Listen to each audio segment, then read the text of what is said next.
ఓం మహాగణాధిపతయే నమః. ఓం గురుభ్యో నమః. ఓం శ్రీమాత్రే నమః. అరుణాం కరుణాతరంగితాక్షీం ధృతపాశాంకుశపుష్పబాణచాపాం అనిమాదిభిరావృతాం మయూకైః అహమిత్యేవ విభావయే భవానీం. శ్రీమాత్రే నమః. ప్రేక్షకులకి ఆ లలితాంబిక అమ్మవారి యొక్క అనుగ్రహం పరిపూర్ణంగా కలగాలని మనస్ఫూర్తిగా కోరుకుంటూ మనం ఈరోజు చాలామంది పడుతున్నటువంటి జనరల్గా ఎటువంటి ఇబ్బందులు అయితే పడుతున్నారో వాటిని మనంతట మనమే మన జన్మజాతకంలో ఏ రకంగా చూసి పరిష్కారం చేసుకోవచ్చు, చాలా సింపుల్గా అనే విషయాలు తెలుసుకుందాం. ఒకటి, అందరూ ఇబ్బంది పడేది ఏమిటంటే వాళ్ళ జీవితంలో ఎదగలేకపోతున్నాము. మీ లగ్నం ఏంటి, మీ లగ్నాన్ని బట్టి అసలు ఏ గ్రహాన్ని చూసుకోవాలి, ఏ గ్రహ సంబంధించి చేసుకోవాలి. అలాగే వాళ్ళ జీవితంలో పేరు ప్రఖ్యాతులుగా ఎదగలేకపోతున్నారు కూడా ధనపరంగా ఎదగలేకపోతున్నారు. అంటే మీకు ధనాన్ని ఇచ్చే కారకుడు ఎవరు అసలు మీ లగ్నానికి, దాన్ని ఎట్లా డెవలప్ చేసుకుంటే మీకు ఫైనాన్షియల్గా ఉంటుంది. ధనం ఒక ఎత్తు అయితే మనకి రుణము, ఎక్కువ రుణాలు ఉన్నాయండి, ఏంటో ఈ అప్పులు ఎప్పుడు తీరుతాయో అర్థం కావట్లేదు అంటూ ఉంటారు. అటువంటి వాటికి ఎట్లాగా మీ లగ్నరీత్యా అదేవిధంగా ధనము, రుణము, కెరియర్ పరంగా కానివ్వండి, అలాగే వివాహపరంగా కానివ్వండి, ఈ విదేశీ సంబంధించినవి కానివ్వండి, ఇలాగా కొన్ని అంశాలు ముఖ్యంగా మేజర్గా మనకి ఏం కావాలి హెల్త్ పరంగా, వీటిని అసలు మనం ఎలా చూసుకోవాలి మన పర్సనల్ చార్ట్లో మనంతట మనమే, దీంతోపాటు దీన్ని ఎట్లా డెవలప్ చేసుకోవాలి అనేటువంటి అంశాలు చెప్తుంది నేనైనప్పటికీ కూడా చెప్పేస్తుంది సాక్షాత్ లలిత అమ్మవారిగా భావిస్తూ ఒక్కొక్క లగ్నం గురించి మనం తెలుసుకుందాం. మేష లగ్నంలో జన్మించారు ఉదాహరణకి మీరు. మేషానికి అధిపతి కుజుడు. ఈ కుజుడికి లగ్న అష్టమాధిపత్యం వస్తుంది. వచ్చినప్పుడు ఏంటంటే సర్వసాధారణంగానే ఇది కొద్దిగా ఈ కాంబినేషన్ ఏంటంటే 1 and 8 అంటే ఎక్కడో మీరు ఆకస్మికంగా ఎదగడానికి అంతే స్కోప్ ఉంటుంది, ఆకస్మికంగా డౌన్ఫాల్ అవ్వడానికి కూడా అంతే స్కోప్ ఉంటుంది. ఇప్పుడు ఈ 1-8 కాంబినేషన్ ఉన్నటువంటి ఈ మేషానికి పాపగ్రహ సంబంధం వచ్చింది అంటే మీరు జాగ్రత్తలు తీసుకోవాల్సింది ఎక్కడ అంటే వాహనాల మీద స్పీడ్గా వెళ్ళకూడదు. యాన్సిస్టర్స్ ప్రాపర్టీ అంటే పూర్వీకుల ఆస్తులకు సంబంధించిన దోషం ఉన్నటువంటివి తీసుకొని వాటిని ఇబ్బంది పడుతూ ఉంటారు. కాబట్టి ముఖ్యంగా మీకు పాడైతేనేమో ఇబ్బందులు యాక్సిడెంట్ రూపంలోనో పూర్వీకుల ఆస్తుల రూపంలోనో వస్తూ ఉంటుంది, బాగుంటేనేమో పూర్వీకుల ఆస్తుల మూలంగానే మీరు సక్సెస్ అవుతారు. ఇది ప్రధానంగా గుర్తుపెట్టుకోవాలి. అప్పుడు మరి ఏం చేయాలి, మీ కుజుడు కనుక పాడయ్యాడు, పూర్వీకుల ఆస్తులు మీరు యాజ్ ఇట్ ఈస్గా తీసుకోకుండా వాటిని అమ్మేసి ఇంకోటి కొనుక్కోవడం ఉత్తమం. అదేవిధంగా వాహనాల మీద స్పీడ్గా వెళ్ళకూడదు. ఇక మీకు ధనాధిపతి అంటే మీకు ఫైనాన్షియల్గా ఎదగలేకపోతున్నాము మేషలగ్నం వారంటే మీరు చూసుకోవాల్సిన ముఖ్యమైన గ్రహం శుక్రుడే. ఎందుకంటే 2వ అధిపతి 7వ అధిపతి.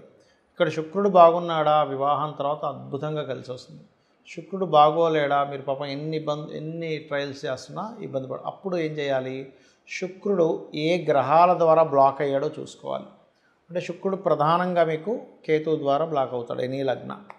అయితే ఈ శుక్రుడు కనుక కేతువుతో కలిసిన పాపగ్రహాలతో కలిసిన ఆ గ్రహాలకి సంబంధించిన దీపారాధన దానం ఇచ్చుకుంటూ మరలా ఈ సంపత్కరీ సమారూఢ సింధుర వ్రజ సేవితాయే నమః శుక్రవారాలు కాస్త బలం పెంచుకోవడానికి శుక్రగ్రహం దగ్గర దీపారాధన చేయడము, అది ఏ గ్రహాల ద్వారా పాడైందో చూసుకోవాలి. ఎందుకంటే మేషలగ్నానికి ప్రధానంగా శుక్రుడు అవుతారు, ఒక్కొక్క లగ్నానికి ఒక్కొక్కరు అవుతారు.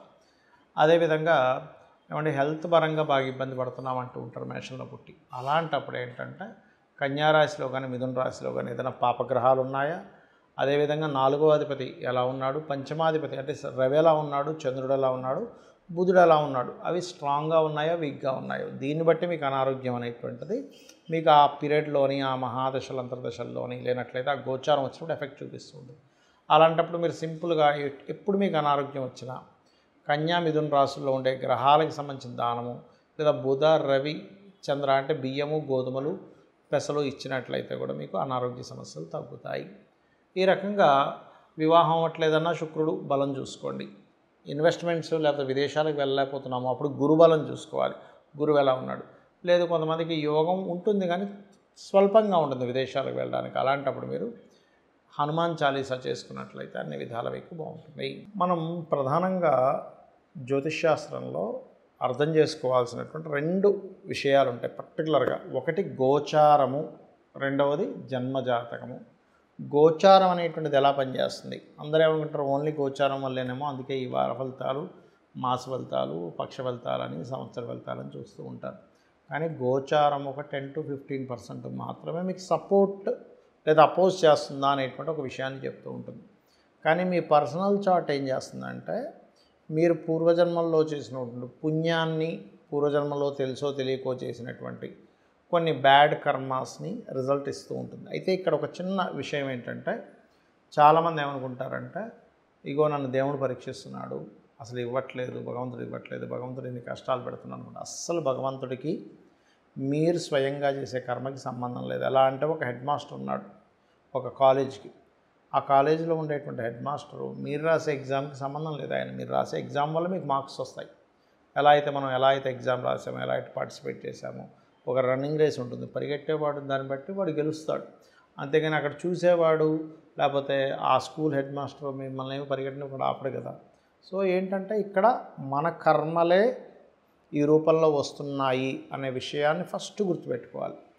మనకు సంబంధం లేకుండా ఏదైనా ఒక విషయం అంటే సిబ్లింగ్స్తో గొడవలు కావచ్చు, తల్లిగారితో కొంతమందికి మాతృదోషాలు ఉంటాయి, తల్లిగారితో గొడవలు కావచ్చు, పితృదోషాలు ఉంటాయి, అంటే వంశాభివృద్ధి అవ్వట్లేదన్నా, లేకపోతే తండ్రితో గొడవలున్నా, లేకపోతే భార్యతోనో భర్తతోనో గొడవలున్నా, ఇవన్నీ ఏంటంటే పాస్ట్ లైఫ్లో మనం చేసుకున్నటువంటి కర్మలే ఈ రూపంలో వస్తున్నాయి అని అర్థం చేసుకొని వీలైనంత మట్టుకు ఆ గొడవలను ఎక్కువ పెంచుకోకుండా తగ్గించుకుంటే మీ కర్మ తగ్గుతుంది. కానీ దాన్ని మరింత పెంచుకుంటున్నారు, ఇంకా గొడవలు చేసేసి కోర్టు కేసులని, పోలీస్ స్టేషన్స్ అని. కొంతమంది ఉన్మాదంగా ప్రవర్తిస్తే దట్ ఈస్ డిఫరెంట్ కేస్. ఆ ఉన్మాదులకు సంబంధించిన విషయాలను మాట్లాడట్లేదు.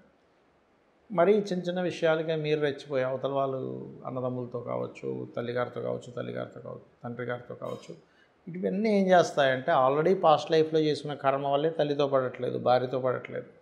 ఇక్కడ మళ్ళీ తీసుకొచ్చేసి మరలా మీరు దాన్ని పెంచుకుంటుంటే కొన్ని వందల జన్మలు మీరు మళ్ళీ ఎత్తుతూ ఆ కర్మలను అనుభవిస్తూ ఏమిట్రా నా కర్మ అని అనుకుంటూ తెలియని అజ్ఞానంలో దేవుడు ఎందుకు ఇలా చేస్తున్నాడు అని అనుకుంటాం. కానీ భగవంతుడు కేవలం మీ కర్మకి ఫలితం ఇచ్చే ప్రదాత మాత్రమే. కానీ మీ కర్మకి ఆయన ఎక్కడ కూడా అడ్డుపడ్డం కానీ, ఇప్పుడు మీకు మంచి కర్మ ఉంది, బాగా డబ్బులు వస్తున్నాయి, ఆయన వచ్చేమో అడ్డుపడ్డు, ఎవరు కూడా మిమ్మల్ని ఆపలేరు.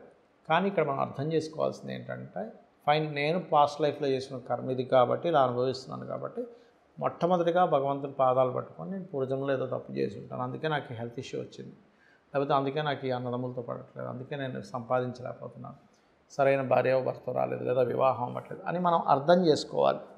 చాలామంది పొద్దున కూడా నేను ఒక జాతకం మాట్లాడినప్పుడు అతను ఏమన్నాడంటే మీకు మంచి తల్లిదండ్రులు ఉన్నారండి, చాలా లవింగ్ అండ్ ఎఫెక్షన్, అంటే అందుకే సార్ దేవుడు తొందరగా పట్టుకెళ్ళిపోయాడు అన్నాడు. అసలు అది సంబంధం లేదు. ఎందుకంటే దేవుడు ఎందుకు పట్టుకెళ్ళిపోతారంటే అంత సాడిస్ట్ కాదు కదా. వాళ్ళు ఎవరైతే జన్మ ఎత్తారో వాళ్ళు జన్మనెత్తినప్పుడే ఒక పర్పస్ కోసం భూమి మీదకి వస్తారు. ఒక పర్పస్ కోసం భూమి మీదకి వచ్చి ఆ పర్పస్ అయిపోగానే మళ్ళీ ఇంకో జన్మలోకి వెళ్ళిపోతుంది జీవుడు. అంతేగాని మంచిగా ఉన్న తల్లిదండ్రులని దేవుడు పట్టుకుపోవడం, అస్సలు బాలిన తల్లిదండ్రులని దేవుడు కావాలని ఉంచడం, అలాంటి స్క్రీన్ ప్లే ఏమి చేస్తూ కూర్చోడు ఆయన. అది ఒక పర్పస్ ముందే మనం కోరుకుంటాం. లేకపోతే వాళ్ళ కర్మలను బట్టి ఇంతకాలం మనకి యోగం ఉంటుంది, లేకపోతే వీళ్ళిద్దరి మధ్యని అంటే తల్లిదండ్రుల మధ్యన కావచ్చు, భార్యాభర్తల మధ్యన కావచ్చు, వీళ్ళిద్దరికీ కొంత రుణం ఉంటుంది. ఆ రుణం తీరిపోగానే వెళ్ళిపోతారు. ఇంకా ఎలా అయితే బస్సులో ప్రయాణం చేస్తున్న ఒక వ్యక్తి ఆ స్టేషన్ రాగానే ఎలా దిగిపోతాడో ఇది కూడా అంతే అని అర్థం చేసుకోవాలి.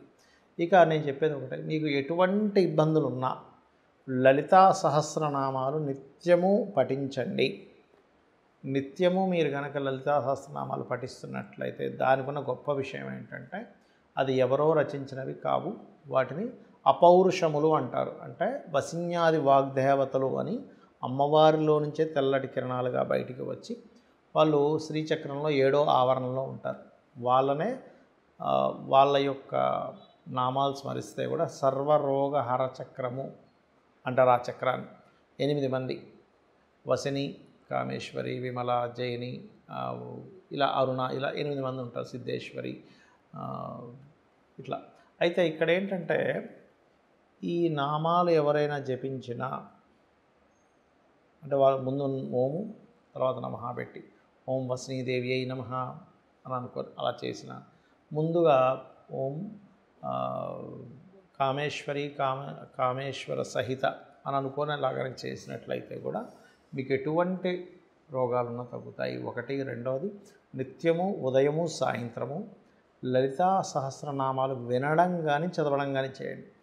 మీరే చూస్తారు అప్పటి వరకు ఉన్నటువంటి లైఫ్ ఎలా ఉంది, దాని తర్వాత అమ్మవారి అనుగ్రహం ద్వారా మీ లైఫ్ ఎలా అద్భుతంగా మారింది అనేటువంటిది. శ్రీమాత్రే నమః.